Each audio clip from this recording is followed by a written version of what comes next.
Welcome to Flipping the Table, where we have honest conversations about food, farming, and the future. Today, Michael speaks with Cole Mannix, co-founder of Old Salt Co-op based in the Blackfoot Valley of Montana. Old Salt is a new generation meat brand designed to ensure good meat for the families served, excellent land stewardship, and a vibrant ranching community. Cole shares details about the financial realities that are driving the co-op's ambitious plan to escape the unfair and unsustainable limits of the industrial meat system. Enjoy the show.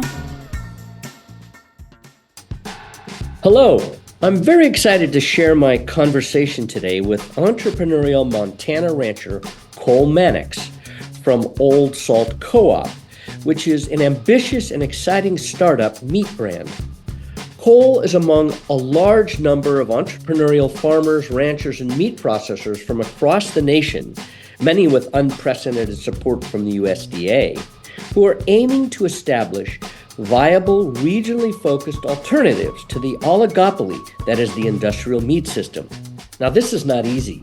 The 5 industrial companies that control 85% of the nation's meat supply have enough money to accept losses for years in order to outcompete these startups.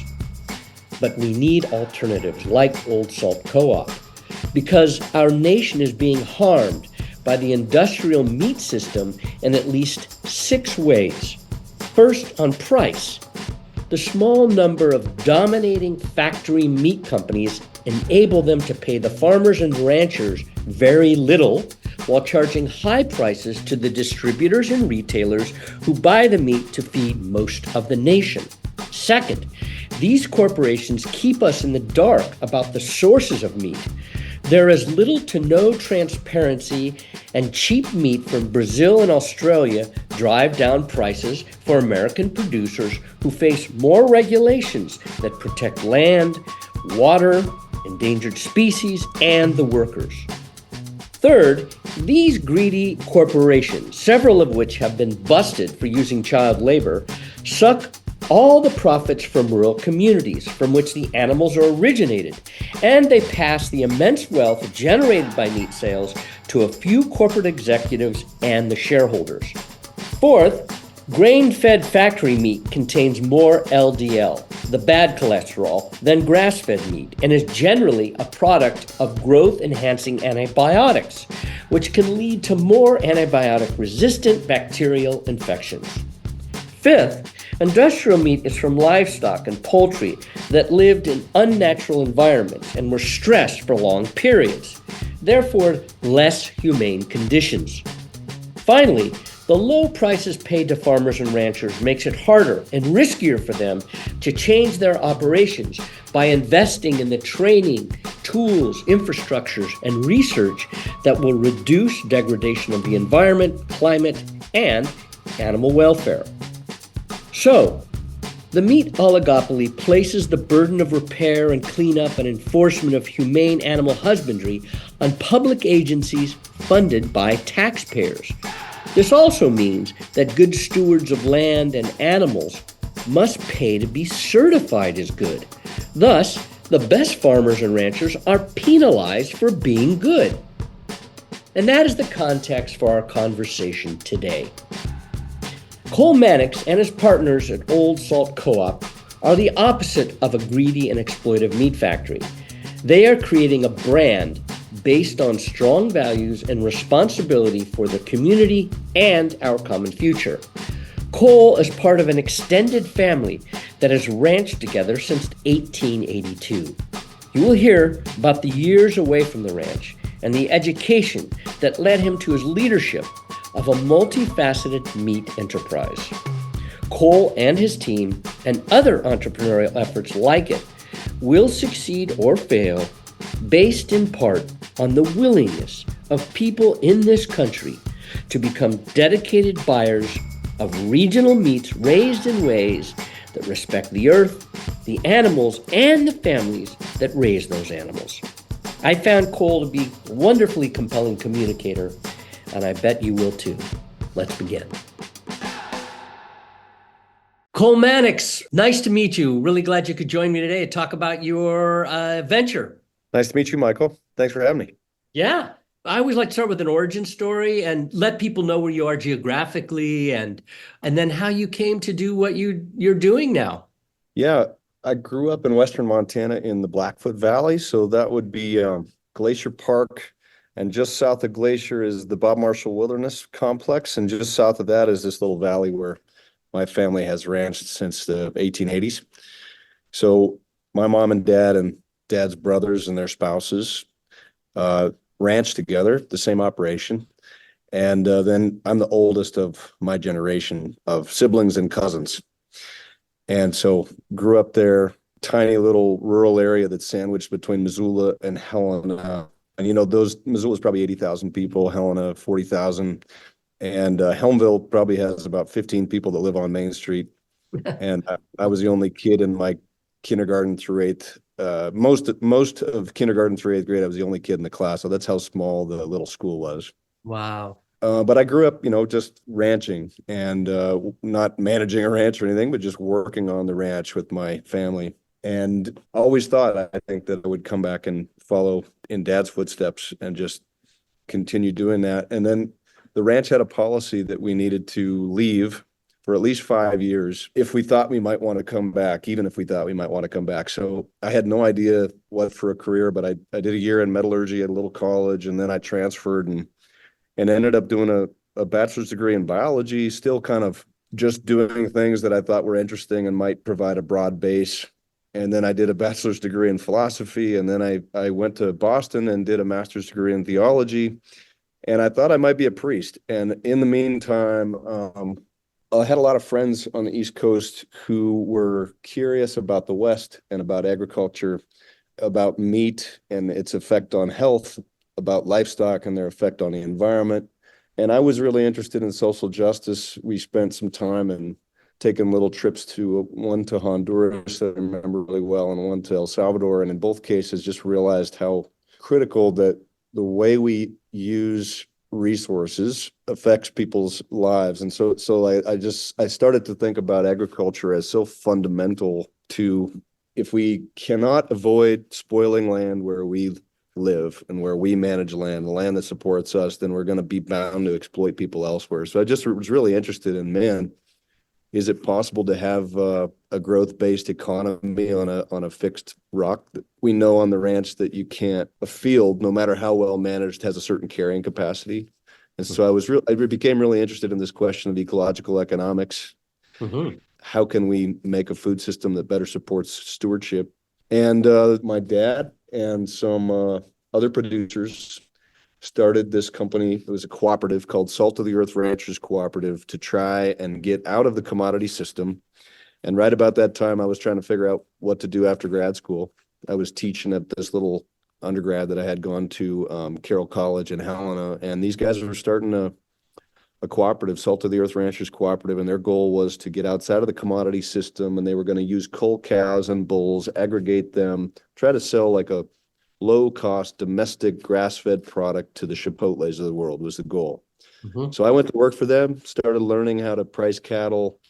We started designing how we were going to aggregate cattle, finding a packer to work with. That was in Greeley, Colorado. And for the next 5 years, that was 2011.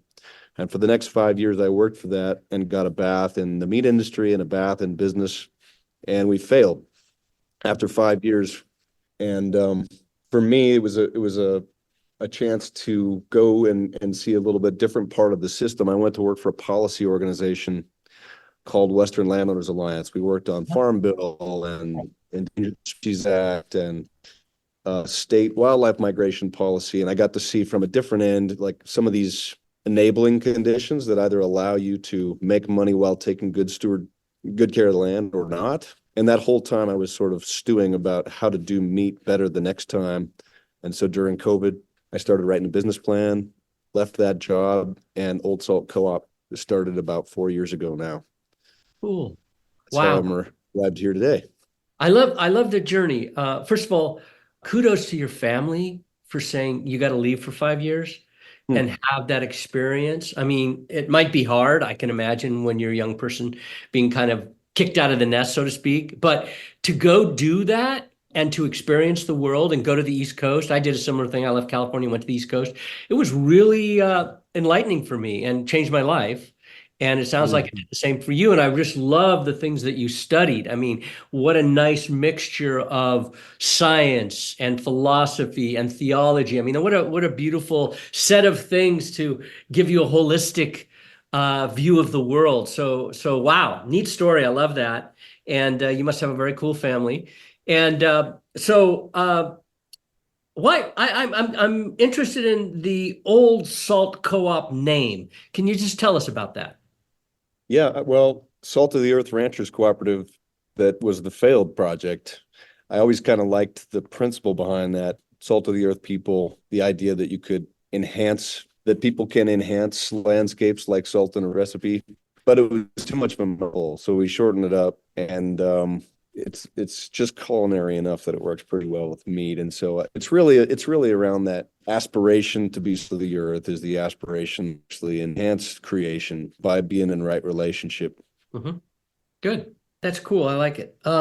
Let's dive in now. Why don't you describe for everybody what the co-op does? It's an interesting model. There have been a few models like this in the country, and I'm just curious about, you describing for people what the different elements of it are, because it's interesting. Yeah, well, we're a meat company, but we really have 5 different businesses. There is a meat processing business, very small. We have a tiny little custom exempt and retail exempt plant in the Helena city limits that has no slaughter facility. So we have to bring animals to a third-party USDA slaughter. We pick up carcasses, we bring them back, age them, cut and wrap, and then we sell direct to consumer. So that's one thing that we do. We have an online e-commerce brand. We also, by the way, with our processing facility, we'll do wild game, we'll do some 4-H. We process some cold deer for the city of Helena that goes to the food bank. So a variety of things. The first enterprise we did was really to test the market with our brand and this, how much would the city of Helena and the community around here show up for local food. And so it was just a burger joint called Old Salt Outpost. And it's a very simple, fast casual. We lease a space within a bar, but it moves, after we're almost 3 years in now, and it moves between 600 and 900 pounds of ground beef a week. It's been more than 1,000 people in per week who we get to talk to, and they get familiar with the concept. And really the idea was an initial enterprise where we could demonstrate some traction and create some cash flow. And then right across the street, just 3 months ago, we opened our next restaurant, which is called The Union by Old Salt. It's a wood-fired grill and a butcher shop, and it's a place that we own and can more kind of fully host people in a space where we curate everything from the decor to the hospitality. So there's a little butcher shop market in that space, and then that's an 8 a.m. to 6 p.m. thing, and then there's a wood-fired grill, and that's like evening dinner activation. And then the final thing we do, which we just got done with, the second iteration, was Old Salt Festival, and it happens over the solstice, and it happens on my family's ranch. And this year we had a little over 2,000 people there for 3 days of overnight wood-fired cooking. It's really centered around food. There's music, 18 bands. There's a whole tent where we have speaking about water and soil and wildlife conservation and different topics of interest. There's a general store, we call it, which is a tent full of artisans who are making things out of leather and wool. They're making knives, they're making art. And we have pasture walks and mule packing demos and iron forging demos. And so it's really meant to be a celebration of the culture that it takes for regenerative agriculture to get a foothold. So those are the 5 things we do.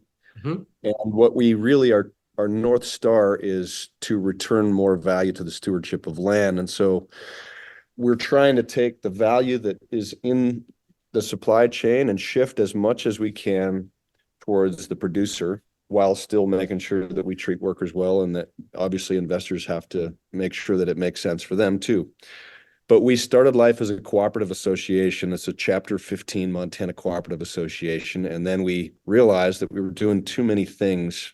It was too complex. Instead, we formed a parent company called Old Salt Co-op LLC.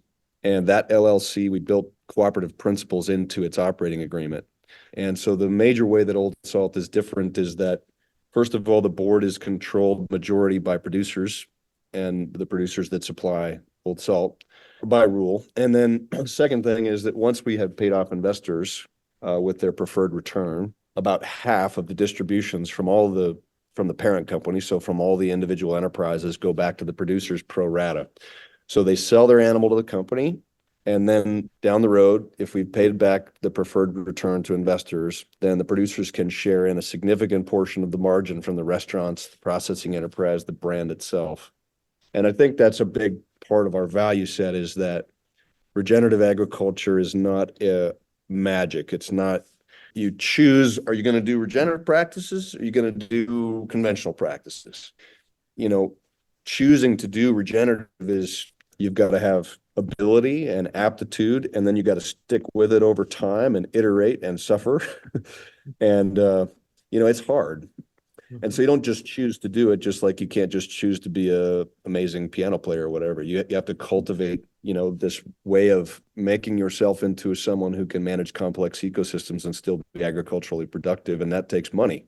And so we really feel like, replenishing land means bringing more value back to the production.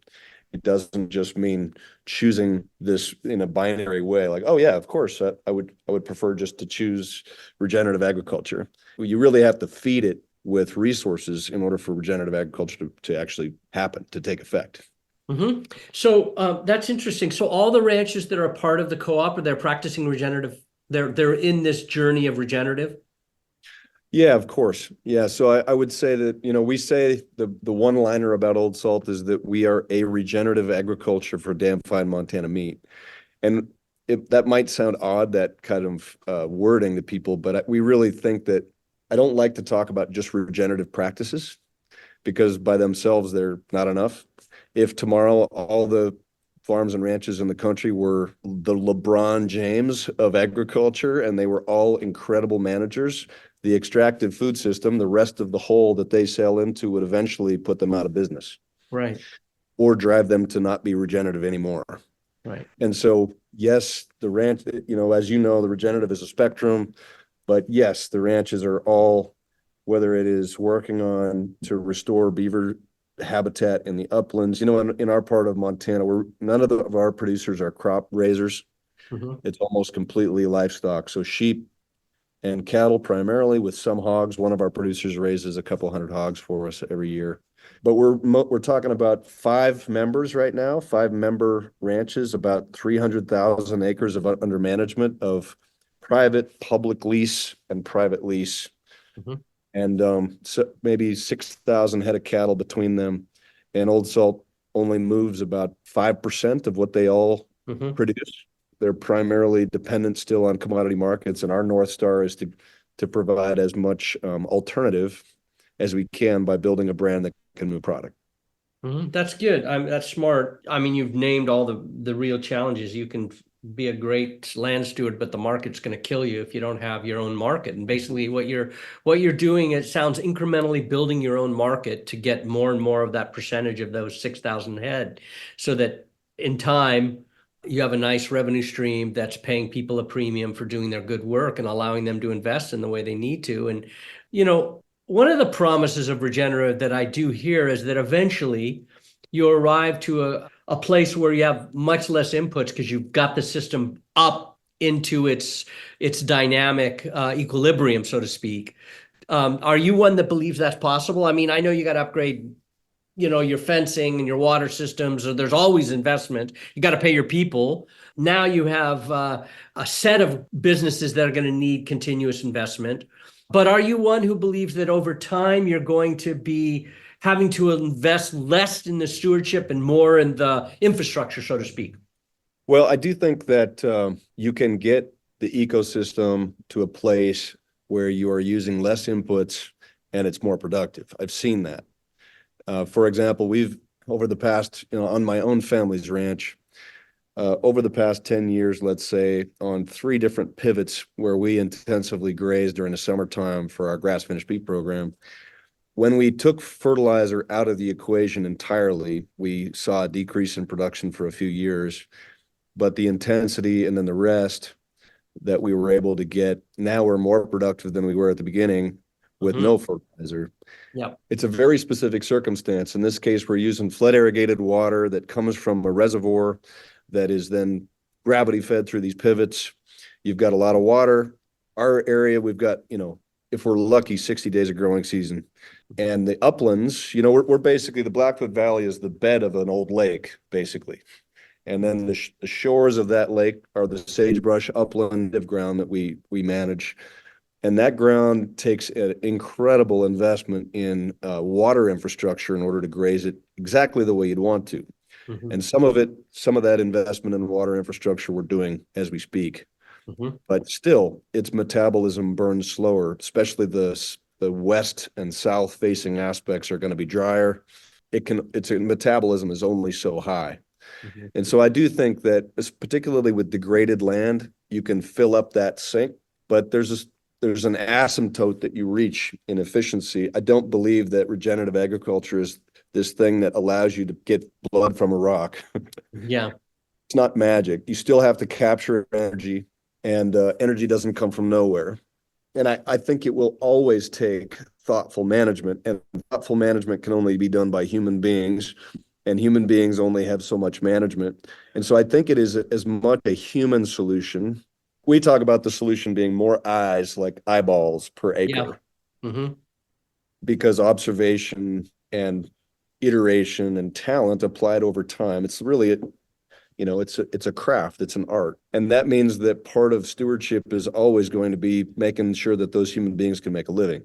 And that means money, rather than sort of being able to take all the cost out of it. The people are a big part of the cost, and I think they're an important part of the cost. Yeah.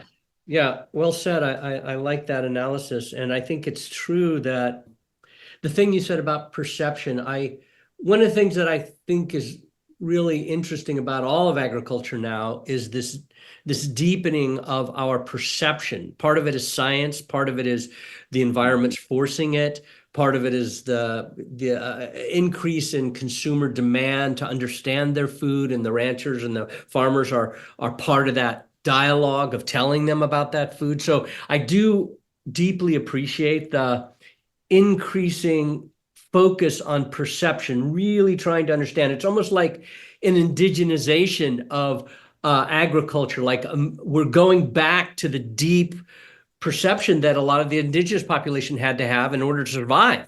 They had to totally understand the land.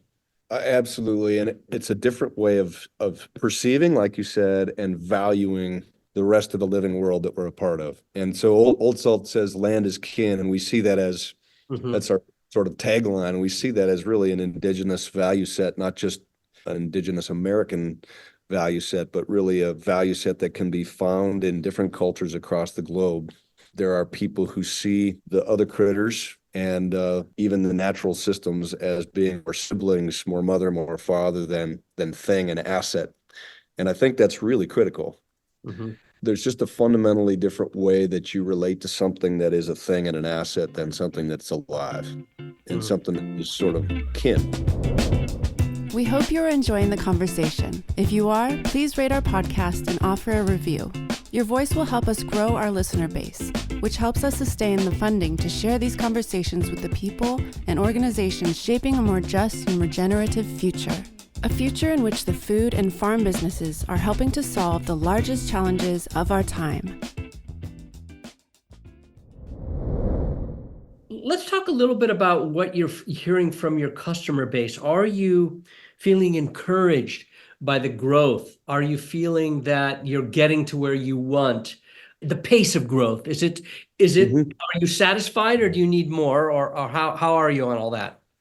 Oh yeah, we certainly need more. I think in order for our business model to work, the sweet spot is between 15 and 20 million of sales a year. And, to give you a sense of where we're at now, like 2.5 million of sales a year. And we've got a long ways to go, but I'm very encouraged by how far we've come, how as quickly as we've come. Our e-commerce meat has only been live for a little, maybe a year and a half. My family has a program called Mannix beef, and we sell a few hundred animals locally per year. It's about, for us individually as a ranch, it's about 25% of what we raise, we sell locally. But we came to this point where we either needed to step back. We're managing enough complexity that, changing water and moving cows and fencing, and it was a lot. But so we either needed to step back, which we didn't want to do. We had 600 customers. We liked those local relationships. It took us 20 years. But at the same time, we've exceeded the processing capacity locally. And to grow as significantly as you would need to grow, there's kind of this valley of death where there's a middle ground where it's just not viable. You have to, take on overhead and expense faster than the increased revenue justifies. And so, for example, a processing plant, even though we didn't have many good options for anything beyond 300 head a year, to build our own meant that you'd had to run 2,000 a year through it. So where Old Salt kind of came from is me outside of the family ranch, living in town, but working for a meat company that the family was part of, saying, well, what if we find some producers with similar values and we join forces, we raise capital together, we build our own processing together, and most importantly, we build a brand that can keep that processing busy together. And so we joined forces, and we've taken on, almost $3 million of private equity, and we've taken on a bunch of debt, and that means we've got to get to a certain scale in order to pay back that note. We don't aspire to become the scale and the size where we become the problem we're trying to fight. I think there's a sweet spot in terms of growth and size. We feel like that's likely to be in that 15 to 20 million range. We don't want to scale past the point where we have a chance to have intimacy with the customer, and for them to have some context for where we're at and just who we are and where this part of Montana is. And if we are successful, let's say we reach our 5-year goal, which is to sell to 5,000 direct customers on the meat side, then I'm more interested in the prospect of maybe helping more of these little hubs that are vertically integrated and have their own customer producers and customers who are connected in their own little microeconomy.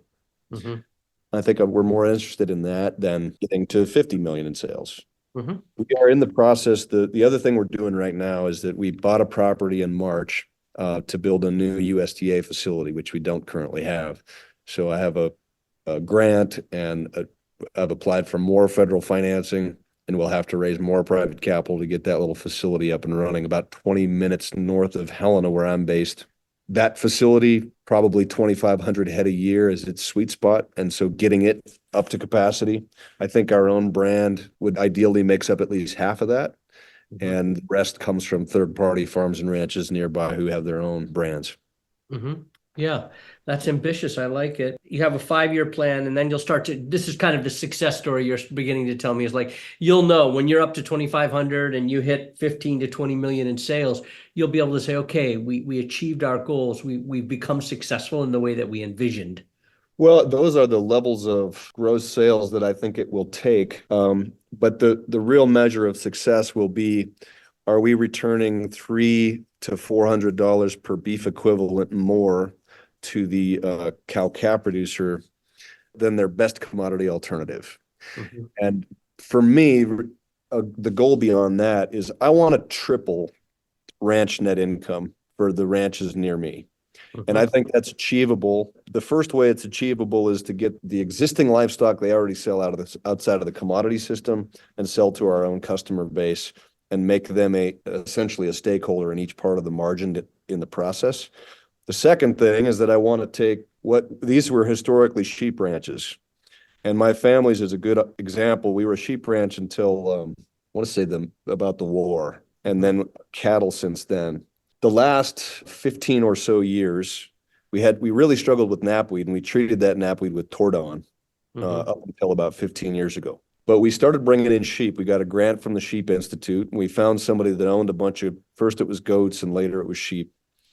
And we'd bring about 1,500 head per year from July 1st to September 1, and they would graze knapweed, and we would target them to eat the knapweed seed heads right as before that they set seed. And the goal was, deplete the seed bank. And for like 11, 12 years, we saw almost no change. Wow. Knowing, we did a lot of research with the university, and we were getting we were getting like 95% capture. And in year 13, the knapweed population started to crash. Wow. And today, like for us, it's a real success story because the knapweed is just another plant that you may find in that 6,000 acres of dry land. And it's a much more diverse ecosystem. And now the next step is to be able to to own those sheep and sell the meat. So the first sort of step in the way I think we can triple the net income of these ranches, first is to sell their beef outside commodities. Second is to begin to stack enterprises. And Mhm. third, I think, is to start aggregating. They all use a monitoring system of one type or another. One is ranch advisory partners. They use the thing called the bullseye method. Another one is the thing called snaplands. Yeah, snaplands, I know them. Yeah. And they're setting up transects across the different ecotypes. They're Mhm. doing their best to measure the effect of their stewardship and tweak that over time. But Mhm. I think by potentially gaining access to biodiversity markets, if those ever become a thing, before that, I think voluntary carbon markets may be viable for us given the scale we're operating on. I Mhm. think also like maybe pooling our resources and creating our own little self-insurance company. So Mhm. instead of paying on the general market for liability insurance, if the co-op members who we get are maybe a little safer than average, it might make sense for us to run our own insurance. And I think those things over time, that pooling of this little set of infrastructure can add up. Our family's ranch, and this is like one of the core problems in agriculture. There's two entities that own the land, and we've just inherited that. We've added to it by putting conservation easements on the land we already have, and then on the land we're trying to buy, Mhm. and which is terminal. You can't keep doing that, obviously, once everything's under easement, which it now is. Mhm. But essentially, we've inherited a bunch through the generations, and then we've added to it a little bit with conservation easements, and there's going to be no more adding to it. And the reason for that is because the cash that ag produces, as many people now know, doesn't come close to justifying the real estate cost. Right. But just to give an example, the two landholding entities, one's a C corp and one's an LLC on my family's place. The land there might sell for between 30 and 40 million. Mhm. Just the operating entity. So the operating entity is a third entity and it owns the cattle and the equipment. Mhm. Just that operating entity, add up the cows and what market price is on cows and the equipment is like 5 million. Mhm. That in a good year for us produces about 300,000 of net income. Right. And that's before you replace any equipment. And that's assuming that you paid family members about $1,500 a month. So it's like minimal wages Right. and the houses are owned by the ranch itself. So Mhm. my point is like that 300,000 of net income, it's probably once you replace some equipment and give people a living wage, it's more like 150. Mhm.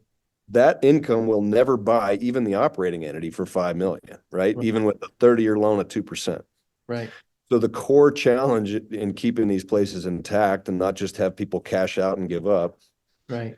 to make the economics a little bit more viable. I don't think we're ever going to get back to a point where the ag value can buy the land. Mhm.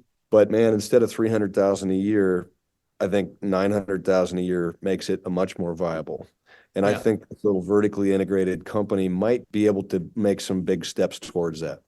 Yeah, I really appreciate, and I think a lot of people that will be listening to this will really appreciate the reality that you're bringing to the challenge, because it is a huge challenge. And it's because of the way we've designed the food system that we have today. And what you're saying is there's an alternative model out there. And what I think you're hopefully inspiring people to do is to take a similar journey in their different places, because that's what you described. And I think that that creates resilience too. It's healthier when and if, and I'm sure we will one day have another one of those experiences like we had with COVID, where, it's a major problem that dislocates a lot of businesses that are centralized and concentrated. It keeps the system more viable by having this re-regionalization of food systems. And so I'm really happy to hear that. And I mean, was it those years of studying that brought this to you? What were your inspirations to pursue this path? I know that you described the economics, which can, I mean, that's a huge motivator, right? To change the economics, because it's devastatingly difficult. It's actually shameful in my mind that we have allowed this to happen with with our agrarian communities to have this happen is unbelievable and so short-sighted. But what's inspired you over the years? Well, so many things. I mean, certainly reading Wendell Berry in graduate school was big for me. My brother and I took a little pilgrimage when I graduated back through Kentucky by his farm, and he wrote a lot about Wallace Stegner and boomers and stickers. And I think the stickers idea is so inspirational. This idea that we all get on Elon Musk's spaceship is not very inspiring to me. It's like, I don't want to be a species that is sort of hopelessly destined to just spoil the nest and find the new place. I think it's much more hopeful to figure out culturally, can we progress to a point where we learn to live within our means? And I think that's sort of worth everything. I think part of it comes from just the experience of failure with the first meat company I worked for. We were trying to do a good thing by returning more value to stewardship. That was the mission in the beginning. There was 120 ranches that signed up for this cooperative. And the idea was that we were going to be a low-cost grass-fed producer for the Chipotles of the world. And so we were aggregating cattle, bringing them to Greeley, and selling to this brand called Hillary's Eat Well in Kansas. And she was buying semi-loads of grass-fed beef trim for a thing called the Omnivore Burger. She was a veggie burger company, but she was blending grass-fed beef with sweet potato and flax and other things. And in a matter of 2 months, 3 things happened that together put us out of business.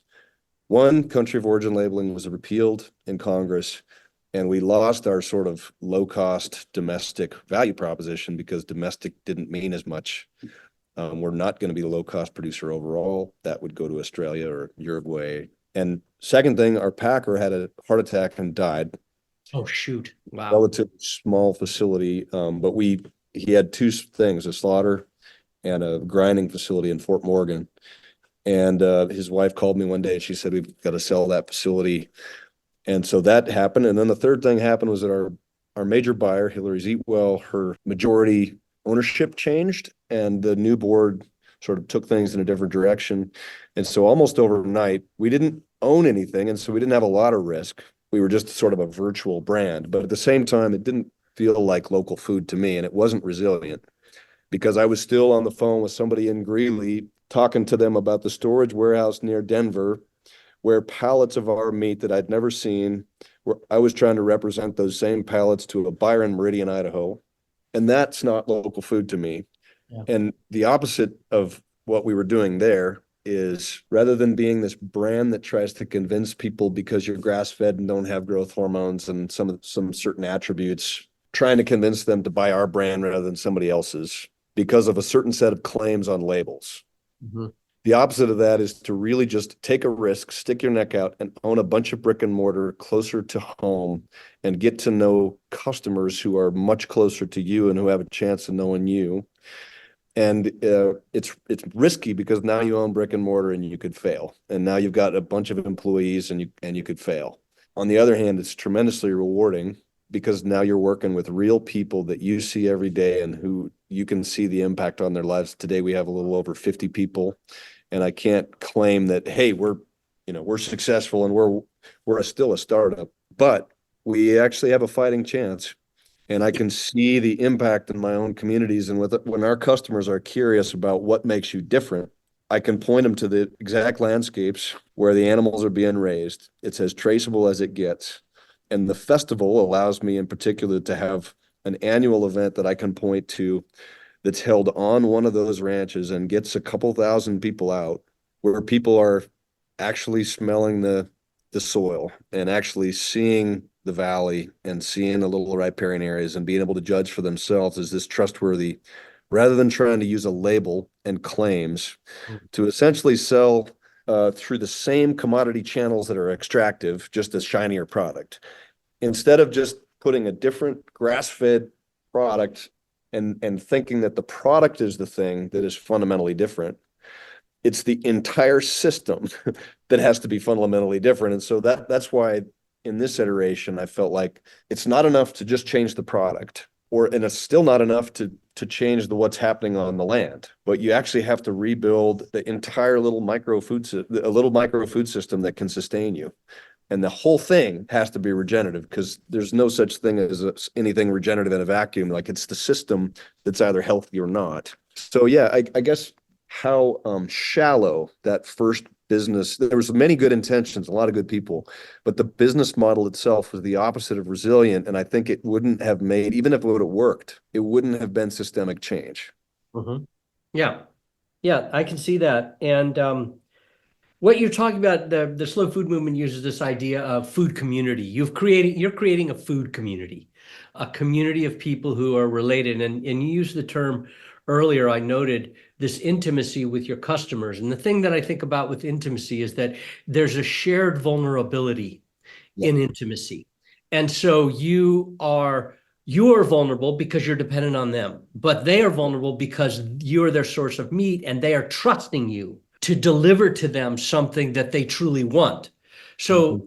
I like that. And I really appreciate your ability to articulate kind of the depth of this challenge, the complexity of it and the need for it and the upside of it.